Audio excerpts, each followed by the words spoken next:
नमस्कार, स्वागत है आप सबका। और गडकरी जी, तहे दिल से आपका शुक्रिया कि आप आज इस पब्लिक मंच पर आए हैं। और आज हम इस कॉलेज में हैं, रायसोनी कॉलेज में, जहां भारी तादाद में फर्स्ट टाइम वोटर्स हैं। चुनाव का समय है और जब चुनाव का समय होता है तो सवाल पूछने में हमेशा ज़्यादा मज़ा आता है। मुझे पता नहीं कि नेताओं को मज़ा आता है कि नहीं जवाब देने के, लेकिन नितिन गडकरी जी की जो रेप्यूटेशन है वो ये है कि मस्त मौला आदमी है। सवाल पूछो तो भी खुश, ना पूछो तो भी खुश, और हर हाल में खुश रहने वाले। तो सबसे पहले आपसे पूछूंगी, फर्स्ट टाइम वोटर्स के सामने आज पूछना चाहते हैं कि 370 के पार बीजेपी कैसे जाने वाली है। ये 370 कोई साइंटिफिक नंबर है या चर्चित नंबर है, क्योंकि आर्टिकल 370 का एब्रोगेशन किया था, और 400 पार।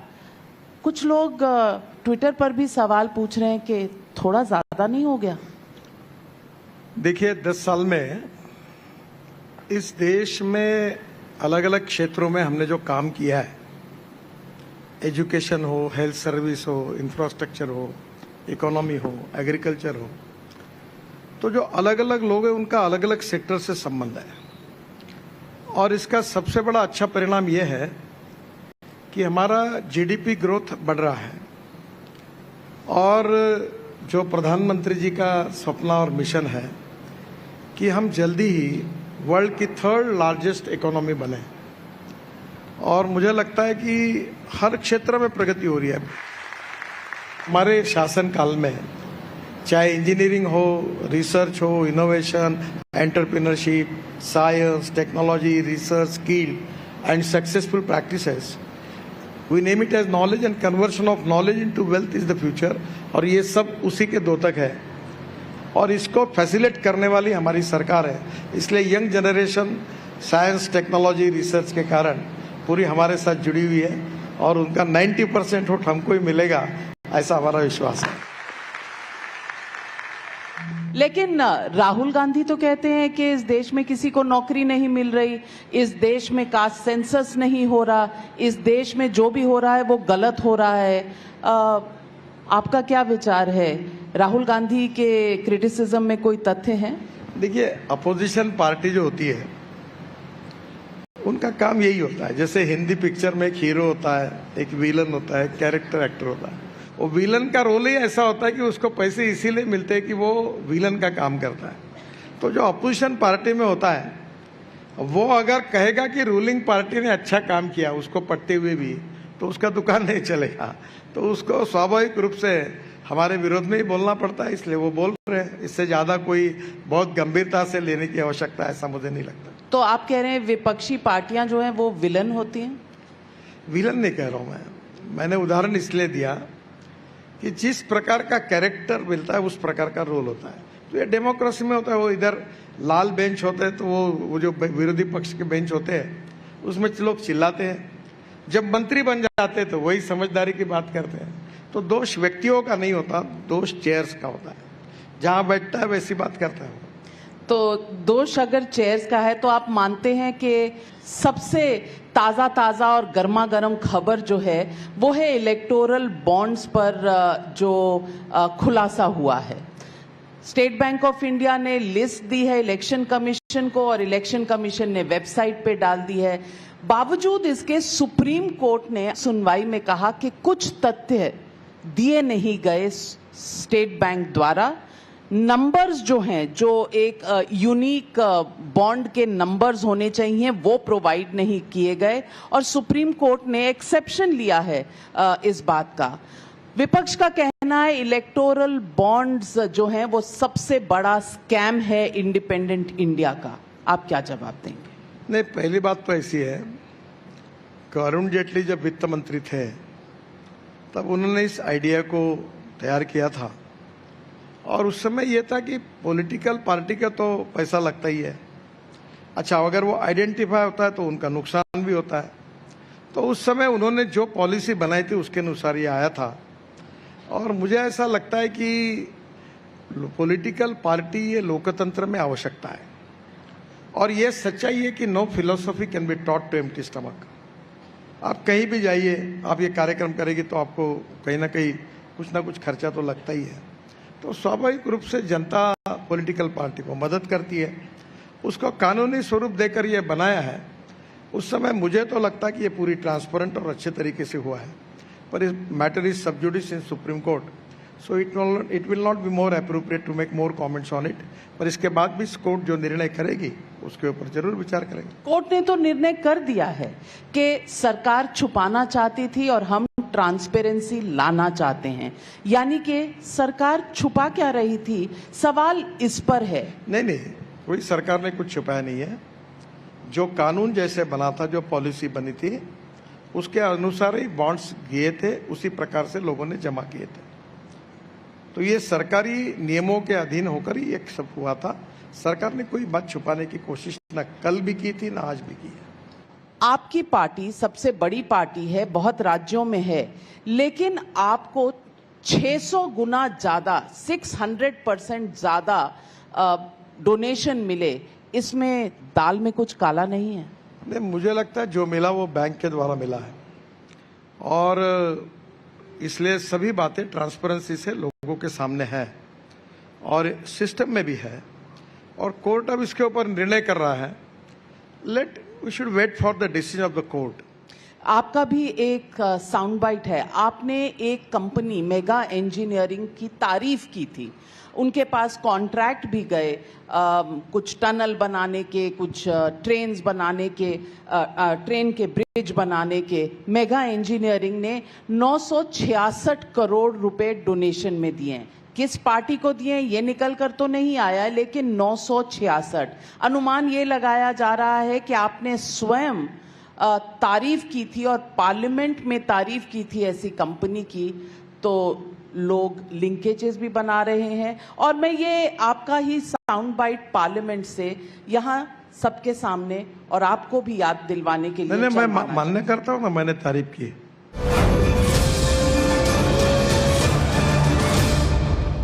आपको मुझे बताते हुए खुशी हो रही है, इस देश के इस टेंडर में जिस कंपनी ने कॉन्ट्रैक्ट जीता, 5 लोगों ने टेंडर भरे, कंपटीशन हुई, और हैदराबाद की एक मेगा इंजीनियरिंग करके कंपनी है, उन्होंने काम लिया। और फारूक साहब, इस एक ही काम में हमारी सरकार ने एस्टिमेट कॉस्ट से 5000 करोड़ रुपए की बचत की, और ये करके दिखा। पहली बात आप समझिए कि आप जो कह रहे हैं वो सच है, पर आपको समझना होगा कि ये कारगिल के नीचे जो झोजिला टनल है उसका 4 बार टेंडर हुआ, और कैबिनेट में इसका अप्रूवल 12,000 करोड़ को रुपए मिला था। एक साल दिल्ली के एसोसिएम करके ऑर्गेनाइजेशन है, उनके साथ बैठकर मैं खुद उसमें पार्ट था। हमने टेक्निकल, फाइनेंशियल क्वालिफिकेशन, टेक्नोलॉजी में काफ़ी सुधार किया, और जब टेंडर निकाला तो 5-6 पार्टियों ने टेंडर भरा, ई टेंडर था, और उस टेंडर में सबसे लोवेस्ट टेंडर जो हुआ ट्रांसपेरेंसी के साथ, वो मेगा इंजीनियरिंग को मिला। और मुझे इस बात की खुशी है कि अब 70% काम पूरा हुआ है, और जो काम 12,000 करोड़ का था वो 6,000 करोड़ रुपए में करके हमने देश के 6,000 करोड़ बचाए। और आप अगर कारगिल में जाओगी, और कारगिल के नीचे आशिया की सबसे बड़ी 11.6 किलोमीटर टनल कारगिल पहाड़ी के नीचे बनाई है। Tunnel state of art tunnel है, और इसलिए उसका और इसका कोई संबंध नहीं। ना मैंने मेगा इंजीनियरिंग से, मैं तो ये दावे के साथ कह सकता हूँ कि मैं 50 लाख करोड़ रुपए के काम दे चुका हूँ अभी तक 10 साल में। एक भी कोई चुपचाप भी मुझे बता दे कि कोई कॉन्ट्रैक्टर मेरा कोई 25,000, 50,000, अनेक कॉन्ट्रैक्टर काम कर, मुझे नाम तक मालूम नहीं उनके। जो मैंने पार्लियामेंट में तारीफ की थी वो झोजिला टनल की थी। क्यों की थी? कि वहाँ -8 डिग्री टेम्परेचर है, और वहाँ मैं गया था, वहाँ ऐसी स्थिति है कि खड़ा नहीं हो सकता कोई, और ऐसे कठिनाइयों में 75% काम पूरा हुआ है, और आने वाले 4-5 महीने में ये टनल खुल जाएगी। हम जो कहते थे कि कश्मीर से कन्याकुमारी तक इसमें ये एक टनल है, जिसके कारण यह ऐतिहासिक हुआ। इसके बाद में पाकिस्तान है, और पूरे रोड पर आप कभी जाओगे देखने के लिए, it's a pride for the country. और टनल भी अच्छी है, और वो काम भी अच्छा हुआ, और ये प्रोजेक्ट भी इम्पोर्टेंट है। उसका महत्व मैंने पार्लियामेंट में बताया। और ये काम अच्छा होने का संबंध उस कंपनी का और बाकी बातों का नहीं है। अब सुप्रीम कोर्ट में बात है, वो जो चलेगी, उसमें कोई प्रॉब्लम नहीं है। तो यानी कि आप कह रहे हैं कि काम पर आपको बोलने का हक है, आपने काम परखा है और इसका डोनेशन से कुछ लेना देना नहीं है, जो इलेक्टोरल बॉन्ड्स। आज आप मेरी इंटरव्यू ले रही और कल मैंने कहा कि आपने मेरा बहुत अच्छा इंटरव्यू लिया और कल योगायोग से कोई आपके कंपनी पर कोई इंक्वायरी हो गई तो मुझे पूछें कि तुमने ऐसा क्यों कहा, तो ये तो योगायोग होता है। यानी मैं आपका ऐसा होगा नहीं ना, मैं ये कहा तो ये योगायोग है। मेरी कोई कंपनी कॉन्ट्रैक्ट के लिए जाएगी नहीं। पर अब कंपनी जो मीडिया की कंपनी हो सकती है। देखो प्रॉब्लम यह है कि अगर एक कोई शेफ अच्छा का बना रहा है कुछ तो अच्छा है, पर वो शेफ अगर जाके कहीं रात को दारू पीकर पकड़ा गया पुलिस में, आपने उस शेफ को अच्छा क्यों कहा, वो पकड़ा गया। अब ये योगायोग है। अब ऐसा अनेक बार हो सकता है। क्या आप नितिन गडकरी जी के साथ सहमत हैं? किसी का कोई सवाल है तो हाथ खड़ा करें।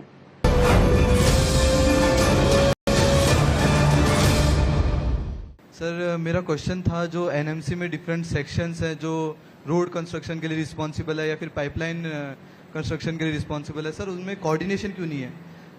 हमें सर ज़्यादा दूर जाने की ज़रूरत नहीं है कॉलेज के। अगर बाहर वाला सीमेंट का रोड देखें या पीछे वाला रोड जहाँ से मैं घर से कॉलेज आता हूँ यहाँ पे, सर उसको पहले रोड को बनाया, अब उसको फोड़ के रखा है, उधर पाइपलाइन बिछा रहे हैं कुछ तो, एंड उसको वापस बनाएंगे, तो उसमें डबल मनी वेस्ट होता है टैक्स पेयर्स का और टाइम भी ज़्यादा लगता है। उससे अच्छा दूसरा कहीं काम हो।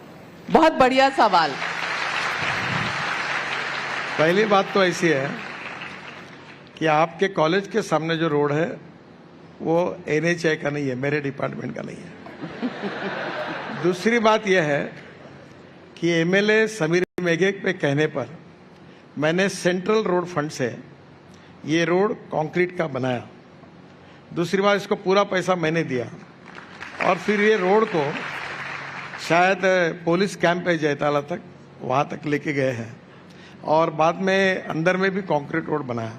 फिर आपके कॉलेज की कंपाउंड वॉल से इधर भी एक रोड जाता है, वो तो मैं बीच में वहाँ आया था। तो अब परिस्थिति ऐसे कि कुछ बातें करने में कुछ दिक्कतें आती है, पॉलिटिकली भी आती, पर आज वो रोड अच्छा है, बरसात में पानी नहीं है।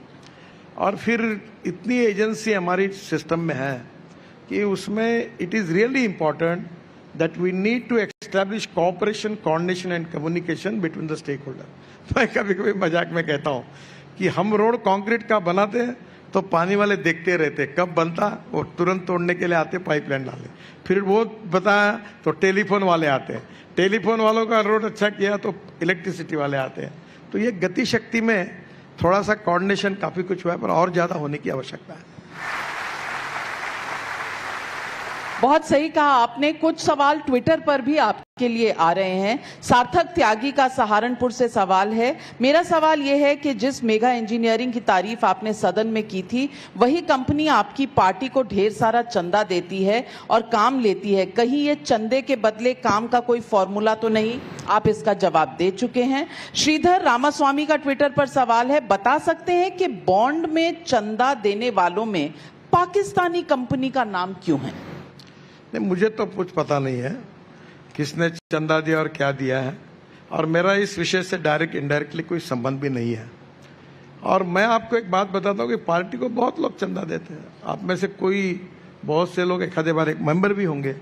अब इनमें से कोई व्यक्ति अगर रेड सिग्नल को वायलेट करता है और उसको पुलिस अरेस्ट करती है तो ये योगायोग है, उसको इसके साथ जोड़ने की कोई ज़रूरत नहीं है। तो मुझे इस बारे में एक्चुअली जानकारी नहीं है, क्योंकि ये, पर एक बात मैं पक्की बताता हूँ कि मेरे डिपार्टमेंट में जिन्होंने कॉन्ट्रैक्ट किया, हर कॉन्ट्रैक्ट ट्रांसपेरेंसी के साथ ई टेंडर निकाल कर दिया है। 10 साल में मैंने 50 लाख करोड़ के काम किए, एक भी काम ई टेंडर के बिना नहीं किया है, और जो लोवेस्ट आया है उसी को काम दिया है। एक भी केस आप निकाल लीजिए, आप निकालिए या दुनिया निकाल ले, मैं तैयार हूँ। एक भी गलती होगी तो जो सजा है वो स्वीकारने के लिए तैयार हूँ। बहुत बड़ी बात कह रहे हैं। हम ट्रांसपेरेंट है, टाइम बाउंड है, रिजल्ट ओरिएंटेड है, क्वालिटी कॉन्शियस है, और इसके साथ हमने कभी कॉम्प्रोमाइज नहीं किया। गडकरी जी, इसलिए शायद विपक्ष भी आपसे बहुत इम्प्रेस्ड रहते हैं। जब विपक्ष आपकी तारीफ करने लगता है तो कहीं डर तो नहीं लगता कि ये क्यों कर रहे हैं? और दूसरी बात, ये क्या उजागर करता है कि आप अपनी ही पार्टी में थोड़े से खींचे तने अनकंफर्टेबल हैं? नहीं, ये सब मनोकल्पित है। पहली बात तो ऐसी है कि जो लोग मुझे जानते हैं, अब नागपुर में मुझे 2-2, 3-3 हजार लोग मिलते हैं, और मैंने 4 बातें, मैं जातीयवाद और सांप्रदायिकता नहीं पालता। मैंने मजाक में कहा अभी पब्लिक मीटिंग में कि सब मेरा परिवार है। जो सही काम है वो सबका होगा, गलत काम अपने का नहीं होगा। और मैंने ये कहा कि जात पात की बात करोगे तो मैं ठोक दूंगा। मैं आदमी उसकी जात, पंथ, धर्म, भाषा और सेक्स से बड़ा नहीं होता, उसके गुणों से बड़ा होता है। और मैं जो सही काम होता है वो सबका करता हूँ। मैं आरएसएस का हूँ, मैं बीजेपी का हूँ, मेरा कन्विक्शन साफ है। और लोकतंत्र में भी जो नियमों के अधीन होकर सही काम है वो सबका होना चाहिए, और गलत काम अपने का भी नहीं करना चाहिए। अब नागपुर में लगभग, मैं अभी चुनाव में हूँ, तो मेरे को ऑल पार्टी सपोर्ट है। मेरे पास एक करेज है कि मैं लोगों को बोलता हूँ कि अगर आपको मैं उचित लगा तो मुझे वोट दो। अब इस साल चुनाव में मैंने तय किया, मैं कटआउट लगाऊंगा नहीं, पोस्टर लगाऊंगा नहीं, मैं चाय पानी भी नहीं पिलाएंगे? नहीं पिलाऊंगा। नहीं, चाय पानी तो मैं, मेरे घर में तो लोग आते रहते और खाते पीते, वो हमारा कल्चर है।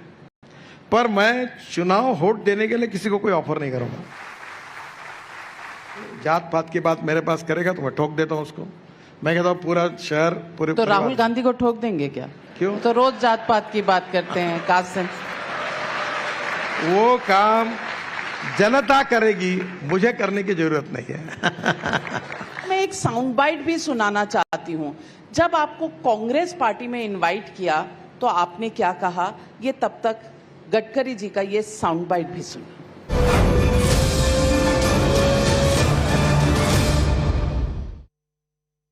म्हणजे नितीन, तुला एक गोष्ट सांगतो, you are a very good material. तू खूप चांगला माणूस, कार्यकर्ता आणि नेता आहेस, पण तू चुकीच्या माणसामध्ये, चुकीच्या पार्टीत आहे. तू जर काँग्रेसमध्ये आला तर तुझं भविष्य खूप उज्ज्वल आहे. म्हणलं डॉक्टर, तुम्ही म्हटल्याबद्दल मी तुमचा आभारी आहे. मी वेळ प्रसंगी वेळ पडला तर विहिरीत जीव देईन, पण मी काँग्रेसमध्ये कधी येणार नाही.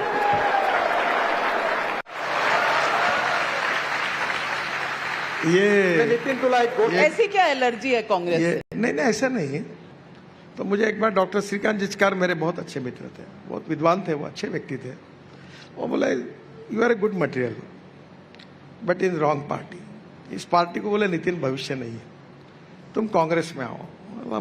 माई कन्विक्शन ये मेरे लिए सर्वोपरि है कि आजकल जो चलता है, जब भी जी चाहे तो नई दुनिया बसा लेते हैं लोग, एक चेहरे पे कई चेहरे लगा लेते हैं लोग. ये अच्छी बात नहीं है. चाहे जीत हो चाहे हार हो, सत्ता हो चाहे विरोध हो, अपनी बात को रखकर चलते रहना चाहिए. We are neither rightist nor leftist, we are non opportunist. ये नहीं होना चाहिए. बहुत बहुत अच्छा कहा आपने.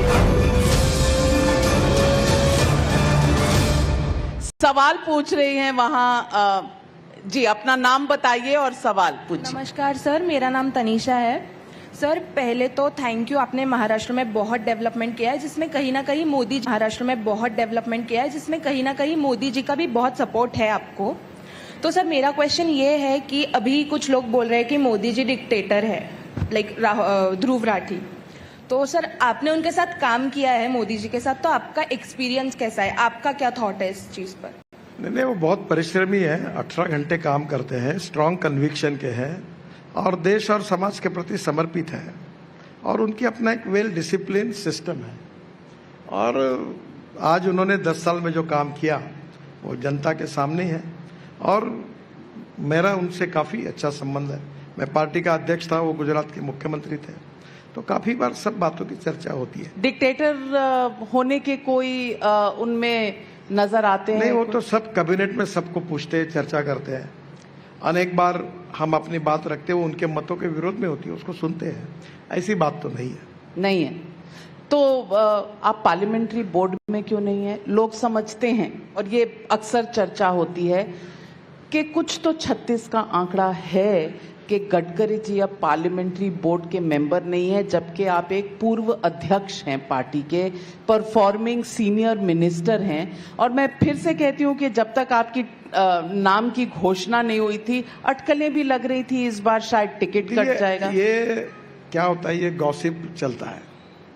पहली बात तो ऐसी है कि महाराष्ट्र की जो लिस्ट थी उसमें 3 पार्टनर हैं, हमारी अलग अलग पार्टियां हैं, उनमें बैठकर बार बार चर्चा हो रही थी। तो पद्धति ऐसी होती है कि महाराष्ट्र की टीम पहले दिल्ली जाती है और दिल्ली में बात होती है, पर बीजेपी की टीम महाराष्ट्र की जाने के पहले ही महाराष्ट्र में ये 3 पार्टी और बीजेपी का जो अलायंस है उसमें यूनानिमिटी नहीं हो पाई, वो चर्चा ही चल रही थी। तो महाराष्ट्र की लिस्ट ही दिल्ली नहीं गई, तो लिस्ट गए बिना पार्लियामेंट्री बोर्ड में नाम कैसे फाइनल होगा। कुछ लोगों ने मुझे ऑफर किया कि मेरा नाम कट रहा है, मेरा नहीं है। अब प्रॉब्लम यह है कि मैं एक कार्यकर्ता हूँ और मैं अक्सर एक बात कहता हूँ कि कार्यकर्ता वो हूँ जो बीजेपी के और आरएसएस के कन्विक्शन के साथ काम करता हूँ। मैं कहता हूँ कि मंत्री पूर्व मंत्री बनता है, एमएलए पूर्व एमएलए बनता है, एमपी पूर्व एमपी बनता है, पर कार्यकर्ता कभी पूर्व कार्यकर्ता नहीं बनता। And politics is a instrument of socio economic reform. और मैंने जीवन में कभी मेरा पोस्टर नहीं लगाया और छापाना भी नहीं मेरे को। मेरा अपने काम पर विश्वास से मैं काम करता हूँ। मैं बीजेपी का अध्यक्ष बना मुझे पता नहीं था, आप शायद होगी उस समय मैं पहली बार दिल्ली आया था, हाफ शर्ट और एक स्वेटर पहन के।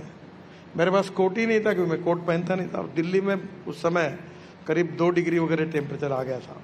तो मैंने देखा और मैं ऐसा बैठा था, तो फिर रविशंकर प्रसाद ने कहा सब कोट पहन के। तब मेरा वजन बहुत ज़्यादा था, अभी मैं बहुत कम हूँ, 135 kg था, अभी मैं 90 हूँ, 45 किलो मेरा वजन कम हुआ। तो एक सिक्योरिटी गार्ड था मोटा सा, उसका कोट पहनकर मैंने पहली प्रेस कॉन्फ्रेंस की और रात को फिर मैं गया था। तो मैंने कुछ मांगा नहीं, जो मिला वो मैंने काम किया है। कहाँ रहना कहाँ नहीं रहना ये पार्टी का अध्यक्ष का निर्णय है। मैं जहाँ हूँ अपना काम करते रहता हूँ, मेरी किसी के बारे में कोई तकरार नहीं। मैं कुछ विजुअल्स दिखानी चाहती हूँ, ये रायपुर के हैं। एक इनॉग्रेशन था किसी प्रोजेक्ट का जिसमें चीफ मिनिस्टर थे छत्तीसगढ़ के और आप भी थे, और ये आपने शॉल पहनाया और आपके और मोदी जी के बीच में कुछ बात हुई और फिर मोदी जी ठहाके मारकर हंसे, आपने उनका हाथ पकड़ा और सर को लगाया। क्या बातचीत हुई आपके बीच में? बातचीत तो परसों भी हुई द्वारका एक्सप्रेस हाईवे पे। अब उसके फोटो नहीं है। नहीं, उसके भी फोटो उसको फोटो है, पर ऐसे वाले नहीं है कि हाथ पकड़ के सोशल मीडिया में एक्सप्रेशंस क्या है इसके ऊपर भी लोग टिप्पणी करते हैं। नहीं, अब उन्होंने उस दिन मुझे पूछा कि ये जो द्वारका एक्सप्रेस हाईवे है, ये जो बना है, ये टोटल इसके कितना किलोमीटर है, क्योंकि वो बीच में सीएजी ने ऑब्जेक्ट 27 किलोमीटर ऑफिशियली है, पर सिंगल लेन के हिसाब से 265 किलोमीटर है। 4 लेन है, टनल्स है, ब्रिजेस है, आरओबी है। तो फिर मैंने उनको कहा कि इसमें 20% कॉस्ट भी कम हुई है, तो वो उन्होंने उसकी जानकारी मुझे पूछी थी, तो मैंने उनको बताया। तो शाबाशी दी, आपने हाथ सर पर लगाया। एक नहीं, कोई हास्य विनोद की बात होती होंगी, काफ़ी जब भी बात होती है तो बहुत मुझे बोलते हैं कि भाई हम लोग कैबिनेट में बैठते थे, तो अरुण जेटली और मैं, हमारे यहाँ काजू और वो बादाम रहता था, तो अरुण जेटली और मैं, हमारी जो डिशेस थी वो जल्दी खाली हो जाती थी, तो वो बोलते थे यार 2-2 डिशेस रखो इनके लिए। ऐसी भी हंसी मजाक कभी होती रहती है। आप संघ से मिलते रहते हैं, संघ का कुछ ऐसा एजेंडा बाकी है जो अभी बीजेपी सरकार को इम्प्लीमेंट करना है? मैं संघ का प्रवक्ता थोड़ी हूँ कि उनका एजेंडा, उनका कोई पॉलिटिकल एजेंडा नहीं है। आप उनके साथ अन्याय करते हो, उनका अलग एजेंडा रहता है, उनके कल्चरल और बाकी नेशनलिटी और बाकी के प्रोग्राम होते हैं। संघ बीजेपी को कभी डायरेक्ट नहीं करती, और इसलिए संघ एक सोशल कल्चरल ऑर्गेनाइजेशन है और बीजेपी एक पॉलिटिकल पार्टी है। मैं पूछना चाहती हूँ और जनता भी जानना चाहती है कि CAA जैसा मुद्दा चुनाव से पहले क्यों? 4 साल पहले लॉ पास होता है, 4 साल बाद नोटिफिकेशन रूल्स का आता है। क्या ये पोलराइजेशन के लिए किया गया है चुनाव से पहले? ये आज सबसे बड़ा सवाल है। देखिए, ये चुनाव के लिए हुआ नहीं है, ये नेशनल इंटरेस्ट के लिए हुआ है और मुझे लगता है कि भारतीय जनता पार्टी की जो नीतियाँ थी उसके अनुसार हुआ है। ये किसी को हम डिवाइड करना नहीं चाहते, हम यही कहते हैं कि सभी लोग हम एक ही है, भारतीय संस्कृति इतिहास विरासत हम सब सपूत है उसके।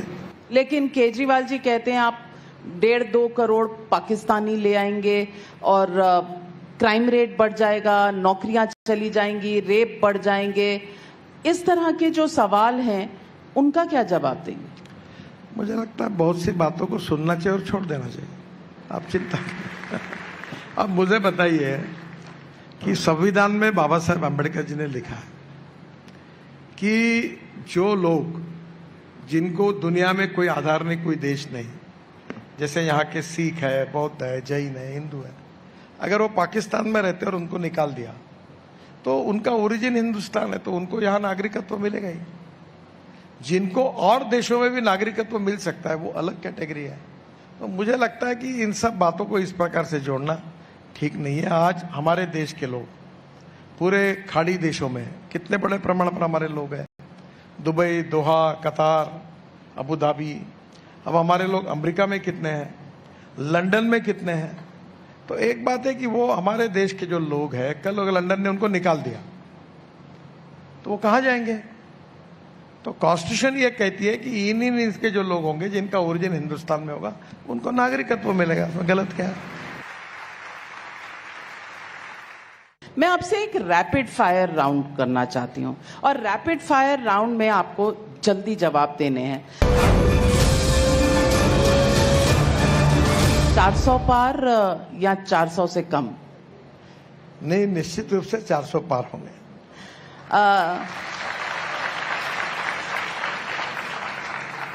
सबसे favourite film of all time?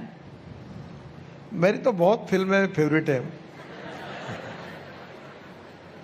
मैं अमिताभ बच्चन जी के साथ था तो मैं उनको कह रहा था कि दीवार मैंने 3 बार देखी, जंजीर 3 बार देखी। तो फाइटिंग के पिक्चर बहुत पसंद है। फाइटिंग की? आजकल मैं वो वीर झरा के, मैंने जो वीर झरा पिक्चर था ना, उसका संगीत है मदन मोहन जी का और गीत है अपने जावेद साहब के जी, और प्रीति जिंटा और शाहरुख खान का। तो प्रीति जिंटा काफी बार दिल्ली आती है तो मुझे मिलती है, तो मैंने वो जो गाने सुने वीर झरा के, वो मदन मोहन जी के संगीत मुझे बहुत पसंद है। मैं आजकल यूट्यूब के कारण काफी समय जब मिलता है तो संगीत सुनता हूँ। मैं आज आप तो देश के बहुत बड़े यूट्यूबर हैं, इन्फ्लुएंसर हैं, आपके वीडियोस के तो बहुत व्यूज आते हैं, पैसा भी आता है यूट्यूब? हाँ, पैसा भी आता है जो पैसा आता है मैं डोनेट कर देता हूँ। सामाजिक आर्थिक परिवर्तन का राजनीति ये इफेक्टिव इक्विपमेंट है। तो मैं मानता हूँ दिस इज पॉलिटिक्स। रोज इसने क्या क्या, उसने क्या क्या, जो आप टीवी पे चलाते, मैं देखता भी नहीं। I don't waste my time. तो इसका मतलब चुनाव में आप पार्टिसिपेट करेंगे तो आप देखते नहीं दूसरे पार्टी को कितना सीट मिल रहा है? नाम नहीं लेता जी मैं, ना उम्मीदवार का नाम लेता हूँ ना पार्टी का। मैं ये कहता हूँ मैंने क्या किया है। मेरा एक मित्र था, उन्हें बचपन में मुझे बहुत अच्छी बात सिखाई थी कि 2 रेशा है, एक तुम्हारी और एक दूसरे की है। अगर बड़ी करनी है तो 2 मार्ग है, खुद की बड़ी करो या दूसरे की पूछने का काम करो। मैंने उस दिन तय किया कि मैं अपनी बड़ी करूंगा, दूसरी की पूछने के लफड़े में नहीं पड़ूंगा। तो आपने अपनी बड़ी करके तो बता दिया 400 पार, वो कांग्रेस पार्टी की कितनी छोटी होगी वो भी बता दीजिए। अरे भाई 40 से कम या 40 से ज्यादा? बीजेपी के बारे में बताऊं, मैं कांग्रेस के बारे में मैं क्यों बताऊं? जिसमें दम है वो उतना कर ले, जनता की अदालत में तय होगा। तो आज चुनौती दे दी नितिन गडकरी जी ने, आप देखें जरा किसमें कितना है दम। लास्ट 2 सवाल लेते हैं पब्लिक से। 2 सवाल जी। नमस्कार सर। सर मेरा नाम तेजस संतोष सांगोले है। आपसे 3 सवाल पूछूंगा। 3 नहीं, एक ही पूछिए, समय कम है और जोर से पूछिए। खाना खाया है? हाँ। तो जोर से पूछिए। हिंगना नाका से वाना डोंगरी तक जो भी रोड है वहाँ पे जो स्ट्रीट लाइट है अभी तक ऑन नहीं हुए हैं, वहाँ पे काफी एक्सीडेंट होते हैं। एक बार तो मेरा ही हो गया। नागपुर के बहुत लोकल सवाल है, स्ट्रीट लाइट, सड़क, तो ये सवाल है। अच्छा सवाल है। आपका सवाल? मेरा सवाल था कि जो पेट्रोल के प्राइसेस बढ़ रहे हैं, इन्फ्लेशन बढ़ रहा है, अब तो घट गए। और कल रात को घटे हैं इसलिए क्योंकि चुनाव आ रहे हैं। एलपीजी जो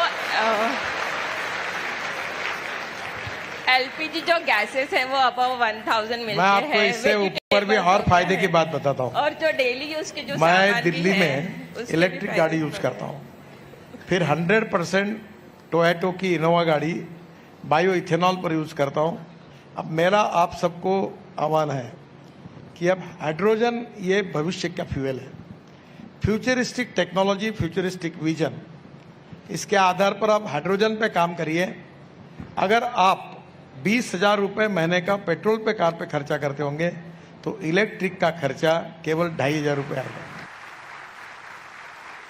राजनीति में परिवारवाद मुद्दा है और बहुत से लोग आपकी पार्टी का बाकी पार्टियों पर रहता है एक आक्रमण, बेटा फिर बेटे का बेटा, फिर इस तरह से पार्टियां चल रही हैं।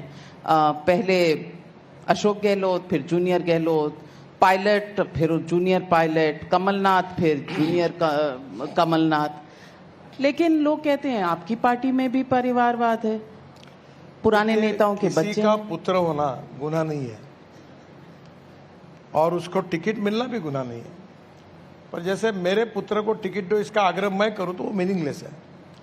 अब मेरे भी लड़के हैं, मेरा लड़का इसी कॉलेज से इंजीनियर हुआ है और अभी वो पावर प्रोजेक्ट चला था, तो मैंने उस सबको, मेरे लड़के और लड़की को कहा कि मेरे जो कुछ मैंने किया है, एसेट्स क्रिएट हुए वो आपके हैं, कर्जा भी आपका है, एसेट भी आपके हैं, पर मेरी जो राजनीतिक विरासत है इसके ऊपर अधिकार मेरे कार्यकर्ताओं का है, मेरे पार्टी का है, जिनने मुझे बड़ा किया। मेरा लड़का करके एकदम स्टेज पे जाके बैठे और टिकट मांगे, ये नहीं होगा। तो कहीं ना कहीं ऐसा भी है। देवेंद्र फडणवीस नागपुर के हैं, इनके पिताजी एमएलसी थे, उसके बाद मैं बना।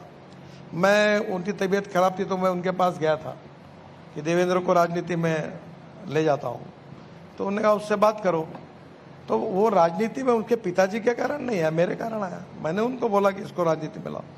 तो सवाल ये उठता है कि किसी का पुत्र होना गुनाह नहीं है, पर उसने अपनी मेटल को प्रूव करना चाहिए और फिर पब्लिक ने उसको टिकट मांगना चाहिए। गड़बड़ कहाँ हो रही है, जो एक्स्टैब्लिश पॉलिटिकल लीडर है वो पार्टी को ब्लैकमेल करता है, मेरे लड़की को टिकट दो, दैट इज रॉन्ग। आपकी पार्टी में ऐसा नहीं होता है? नहीं, थोड़ा सा ढीला बोला। जो लोग अच्छे कैपेबल होते हैं, जैसे मैंने कहा ना, देवेंद्र को मैंने ही लाया पार्टी में और कोई उसकी कैपेबिलिटी थी, उसके परिवार ने नहीं कहा, उसके पिताजी ने नहीं कहा, और इसमें जो इस प्रकार से आएंगे उसमें कोई अड़चन नहीं है। मैं आपसे आखिरी में एक ही सवाल पूछूंगी, आपके लिए पॉलिटिक्स और चुनाव लड़ने का सबसे बड़ा ऑब्जेक्टिव गोल क्या है? देखिए, मुझे जो कुछ करना है वो अपने हिसाब से करना है। Whether you want to lead the people और लीड बाय द पीपल। मैं जनता को मानता हूं, मैं जनता का आशीर्वाद मांगता हूं, पर मैं अपने कन्विक्शन के साथ चलूंगा। जो सही होगा वो करूंगा, जो गलत होगा वो नहीं करूंगा। मैं जब मंत्री था पहली बार, तो मैंने कानून बनाया कि जो आदमी आदमी को ढोने का काम करता था, साइकिल रिक्शा या जो बोरा रखकर चलाते थे, मैंने मैकेनिक्स ड्रिवन ई रिक्शा और ई कार्ट लाई। उस समय 1 करोड़ लोग आदमी आदमी को धोने का या खींचने का काम करता था। ये 1 करोड़ लोग मानवीय शोषण से मिशन दिया था कि नगर सेवक दुखी है क्योंकि वो एमएलए नहीं बना, एमएलए दुखी है क्योंकि वो मंत्री नहीं बना, मंत्री दुखी है क्योंकि उसको अच्छा डिपार्टमेंट नहीं मिला, अच्छा डिपार्टमेंट मिलने वाला इसलिए दुखी है कि वो मुख्यमंत्री नहीं बना, और मुख्यमंत्री दुखी है कि कब रहेंगे और कब जाएंगे भरोसा नहीं। मैं सपने में भी अपने भविष्य के बारे में सोचता नहीं, यही मेरे सक्सेस स्टोरी का सबसे बड़ा आधार है। और इसलिए मैं एक कहता हूँ, चलते रहना चाहिए, काम करते रहना चाहिए, जो काम मिलेगा वो करेंगे। और मुझे आज तक, मैंने बायोडाटा छपाया नहीं, मैं किसी को मिला नहीं, मैं किसी के स्वागत के लिए कभी एयरपोर्ट, अभी तो जाता हूँ प्रोटोकॉल के हिसाब से जाता हूँ, पर मैं कभी कोई काम नहीं, जनता को बोलता हूँ मेरे को स्वागत, 40 साल हुए मेरे स्वागत के लिए कोई एयरपोर्ट नहीं आता। मैं जॉर्ज फर्नांडिस को अपना आइकॉन मानता हूँ। पर मैं बोलता था कि कुत्ता भी नहीं आता मेरे स्वागत के लिए। अब गड़बड़ी हो गई कि मैं Z+ में हूं, तो मेरे आने के पहले कुत्ता घूमता है क्या?